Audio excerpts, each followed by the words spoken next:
Good morning students. आज जो हम लोग चर्चा करेंगे ये देखेंगे कि विसर्ग र में किस स्थिति में होता है। वास्तव में पहले हम लोगों ने एक सूत्र देखा था ससज सोरुह, आपको ध्यान होगा है ना, ससजु ससजु सोरुह है ना। इस सूत्र से इसका संबंध बहुत नजदीकी है, ठीक है ना, चूंकि कहीं ना कहीं स और सजुस का स, दंत स और सजुस का जो स है, मतलब ये स और सजुस का जो मूर्धन्य स है, ये दोनों जो है बदल जाता है र हलंत में। र हलंत में ये जो उ लगा है वो इत संज्ञक होता है, उसका लोप हो जाता है, तो र हलंत ही फाइनली बचता है। तो यहाँ पर तो ये जो स देख रहे हैं, तो यही स वास्तव में विसर्ग में बदल जाता है और उसी विसर्ग को पुनः जो है वो र में आदेश होता है, र में वो बदलता है, ठीक है। तो इसके लिए जो कंडीशन दिया इसे हम हटा देते हैं। इसके लिए जो कंडीशन इसने दिया वो यही कंडीशन दिया कि इसको सिंपल भाषा में यदि हम लोग समझ लें तो ज़्यादा आसान है।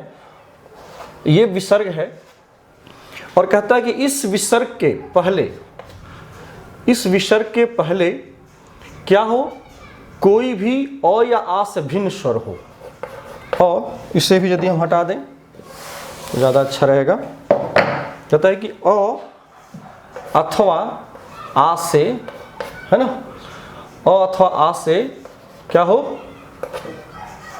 अ अथवा आ से भिन्न स्वर हो, भिन्न स्वर हो, ठीक है। इसको और अच्छी तरह से हम लिख सकते हैं, और या आ से भिन्न स्वर हो इधर, और इसके बाद क्या हो, विसर्ग हो, ठीक है। इस विसर्ग से पहले अ या आ से भिन्न स्वर होना चाहिए और इसके बाद फिर कोई भी यदि स्वर हो अथवा वर्गों का पहला, दूसरा, तीसरा अथवा य, र, ल, व और ह, ये वर्ण यदि बाद में होते हैं, ठीक है ना, कोई भी स्वर हो गया या वर्गों का पहला, दूसरा, तीसरा अथवा य, र, ल, व, ह, ये यदि वर्ण इस प्लस के बाद में होते हैं तो उस स्थिति में ये जो विसर्ग होगा वो र में बदल जाएगा, ठीक है। ये जो विसर्ग होगा वो र में बदल जाएगा।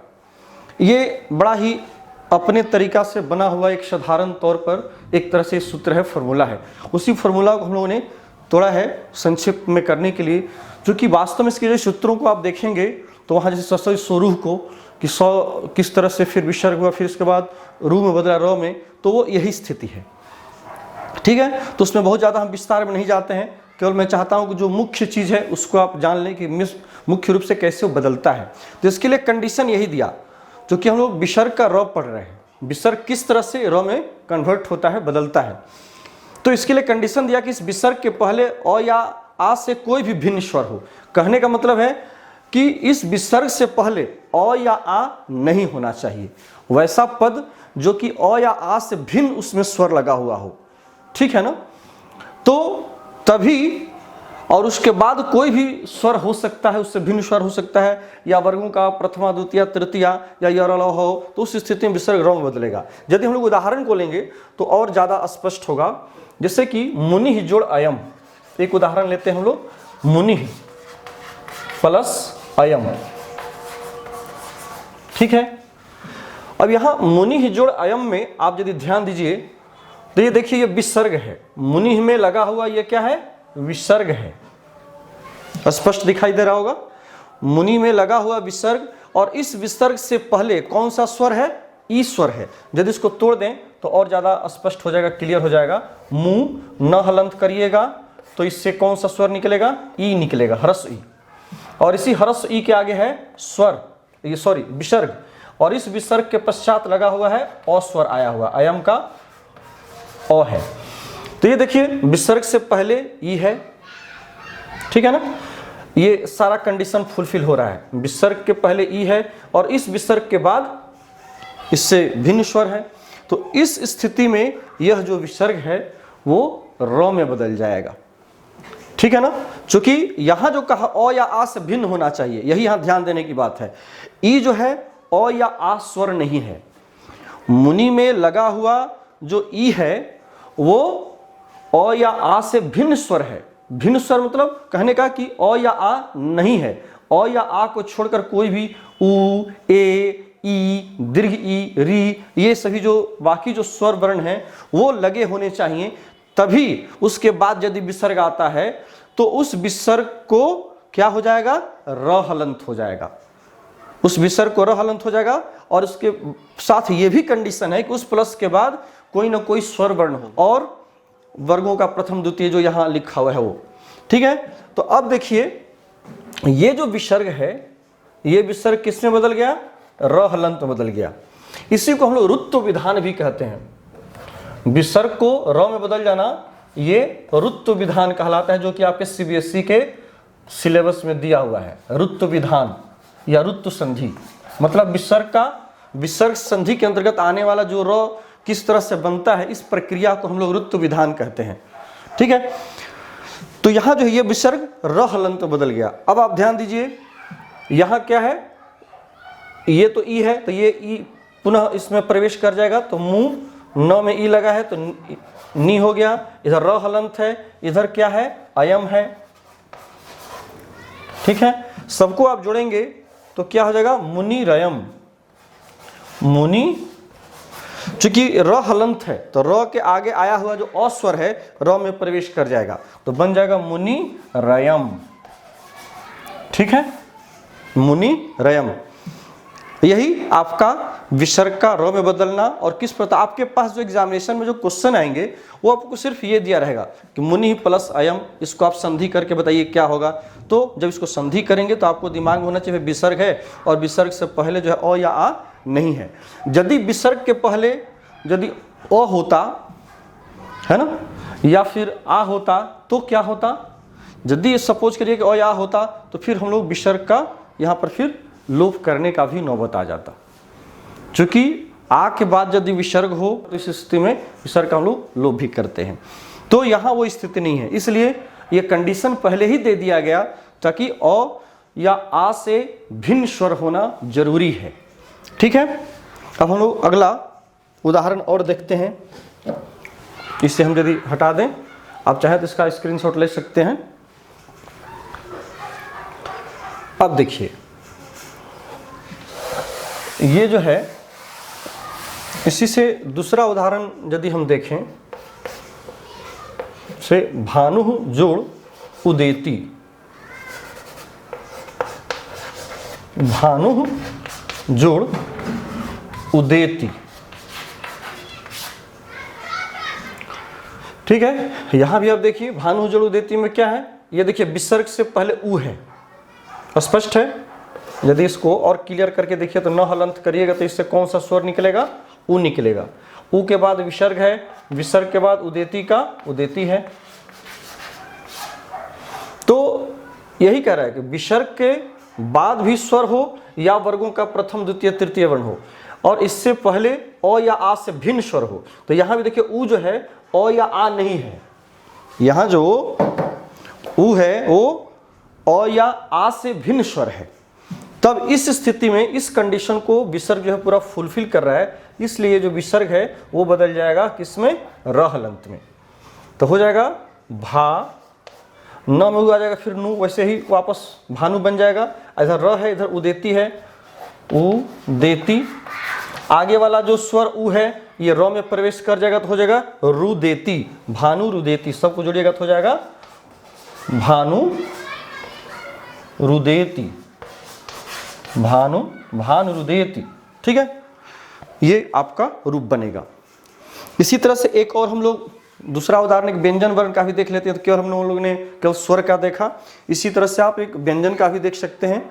इसे हम मिटा दें, आप इसको थोड़ा अगर स्क्रीनशॉट लेना आप चाहते हैं तो ले सकते हैं, है ना।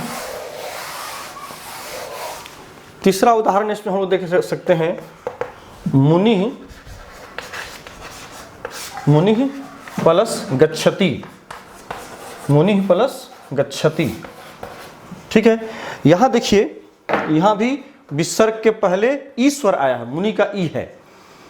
विसर्ग के पहले, इस विसर्ग के पहले यहां पर कौन सा स्वर आया है, मुनि में लगा हुआ ईश्वर है, और इसके बाद प्लस का चिन्ह है, और इस प्लस के बाद वर्गों का तृतीय वर्ण गौ है ना, तृतीय वर्ण है ना, वर्ग का तृतीय वर्ण है, वर्ग का तृतीय वर्ण है गौ, वर्ग का क ख गौ। यही तो यहाँ नियम में पहले बताया गया था, वर्गों का पहला दूसरा तीसरा या य र ल व ह में से कोई भी हो तो यहाँ भी देखिए गौ है, तो वर्ग का तृतीय वर्ण गौ है। तब इस स्थिति में क्या हो जाएगा, ये जो विसर्ग है ये बदल जाएगा फिर र हलंत में, तो इधर हो जाएगा मुनि, ठीक है, इधर र हलंत हो गया। आगे फिर क्या है, गच्छति, तो गच्छति का गच्छति, ठीक है ना, गच्छति का गच्छति हो गया। ये हमने आपको जानकारी के लिए दिया कि पहले तो हमने केवल स्वर का उदाहरण दिया था, अब एक मैंने व्यंजन वर्ण का उदाहरण दिया। इस प्रकार से कोई भी यदि व्यंजन वर्ग का कोई भी वर्ण यदि बाद में होता है तो उस स्थिति में क्या होगा, आप देखिए कि यहाँ पर र है, र हलंत है, और आगे स्वर वर्ण तो है नहीं। यदि कोई स्वर वर्ण होता तो वो स्वर वर्ण इस व्यंजन वर्ण में प्रवेश कर जाता और उसके जैसा रूप बन जाता, जैसा कि पहले आपने देखा था भानु उदेति में भानु रुदेति हो गया था। लेकिन यहाँ पर क्या है, आगे तो कोई स्वर वर्ण है नहीं, तो ये जो र हलंत है वो अगले वाले वर्ण के माथे पर जो है रेफ के रूप में वो चढ़कर बैठ जाएगा। हम लोग यदि अपनी भाषा में कहें तो हो जाएगा मुनि, रेफ हो गया तो मुनिर गच्छति, मुनिर गच्छति, इस तरह से ये रूप बनेगा। र चढ़ गया आगे वाला। सामान्यतः हम लोगों ने वर्ण पढ़ा है, स्वर वर्ण व्यंजन वर्ण, तो वहाँ र हलंत का जो जैसे हम लोग कर्म लिखते हैं तो कर्म का यदि वर्ण विच्छेद हम लोग करें कर्म का तो क्या होता है, क हलंत जोड़ र हलंत, सॉरी अ प्लस र हलंत प्लस म हलंत प्लस अ, ये बनता है कर्म। ये जब सबको जोड़ते हैं तो क्या बनता है, कर्म बनता है। एक मैं दूसरा उदाहरण ऐसे दे रहा हूँ आपको, थोड़ा सा उन बच्चों के लिए जो बच्चे नहीं समझ पाए हैं।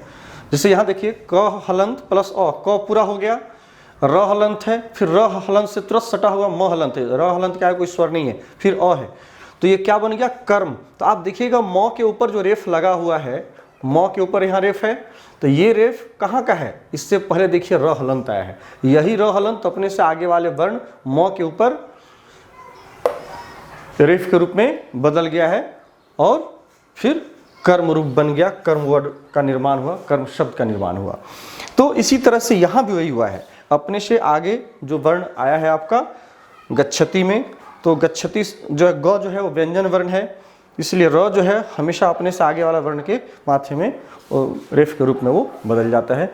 ये एक अपना विधान है, शब्दों की बनावट की अपनी एक प्रक्रिया है, ठीक है।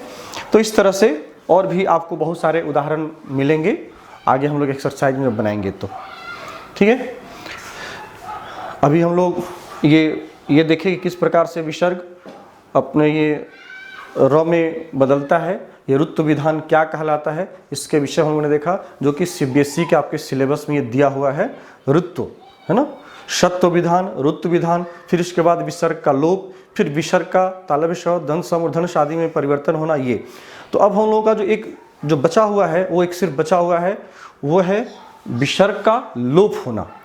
विसर्ग का स हम लोग पहले देख चुके हैं, पिछली बार जो वीडियो हम लोगों ने जो बनाया था उसमें विसर्ग का लोप हम लोग देख चुके हैं।